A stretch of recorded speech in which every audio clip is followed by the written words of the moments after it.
audience. Okay. Hello. This type of brace is generally worn by older people who are suffering from arthritis due to overexercise. However, I and many other girls who I know who played varsity sports end up wearing these in their early or late teens for many years. This is due to overexercise. The Boise School District requires that every single person who graduates from a high school in the Idaho area must take 2 full semesters of physical education regardless of whether or not they play a varsity sport. The Boise School District should not require this of people who play varsity sports. This should be a way to pass out of any kind of physical education requirement because there are dangers involved with overexercise and the students really need the extra class time to take academic courses. This is a calendar that shows the amount of time that one would spend in any kind of standard physical education course in the Boise School District against a varsity sports practice, and I'm using varsity soccer as a model. So for PE, one would spend about an hour a day, except for 2 hours on block days in PE class. This adds up to about 5 hours a week, and that would be every week of the whole school year.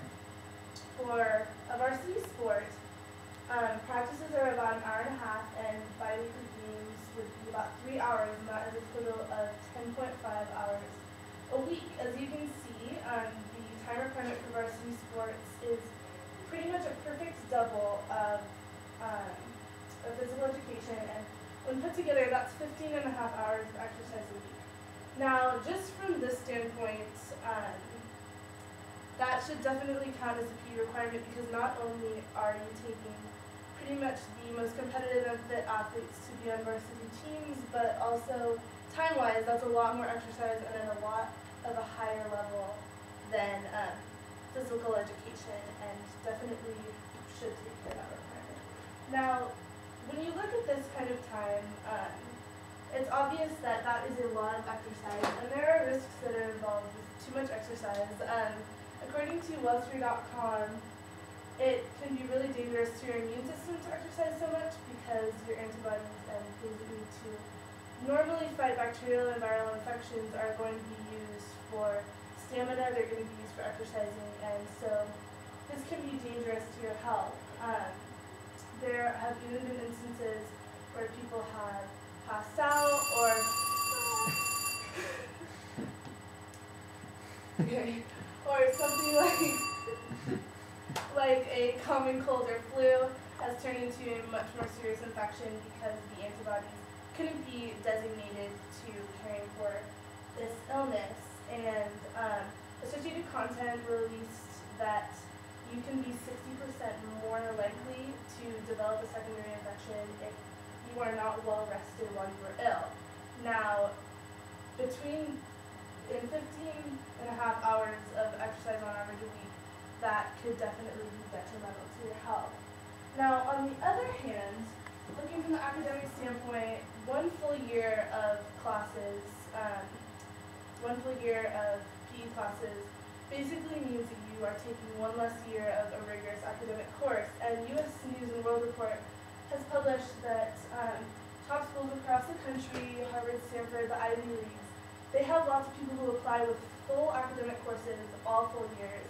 And if you have to take requirements like physical education that cannot be met online, you are basically taking one of those courses out, and it can be really hard to compete with students who go to prep schools, students who go to schools where the district recognizes that that this is not a good use of time. So this is really putting our students at a disadvantage for competing with these other students to get into these highly competitive schools. Now, contrary to common belief, too much exercise, instead of just making you more fit, can actually cause a decrease in performance. And because of fatigue, injuries can occur, and this is really dangerous for especially young athletes. Muscle tears, stress fractures, loss of cartilage, even broken bones because of the deterioration of bone mass are all possibilities when you're talking about when you're talking about over-exercising. And this is really something that I feel school officials do not acknowledge when they're making decisions about required courses and what should and shouldn't count as a credit. So, in short, the time allotments for both of these definitely show that a varsity sport is equal and probably beyond the exercise that you would get in a normal physical education course. You are at risk for over-exercising. If you are exercising 15.5 hours a week, that's a lot of running. Any kind of running over 10 miles a week can be really detrimental to health. And that kind of impact on your knees and joints can cause arthritis in the future. So this kind of exercise can be dangerous, and it's also unnecessary, and from an academic standpoint, this can make students less competitive when applying for other schools. So maybe it's time that the Boise School District changes their views on what should be required and what shouldn't be. It's up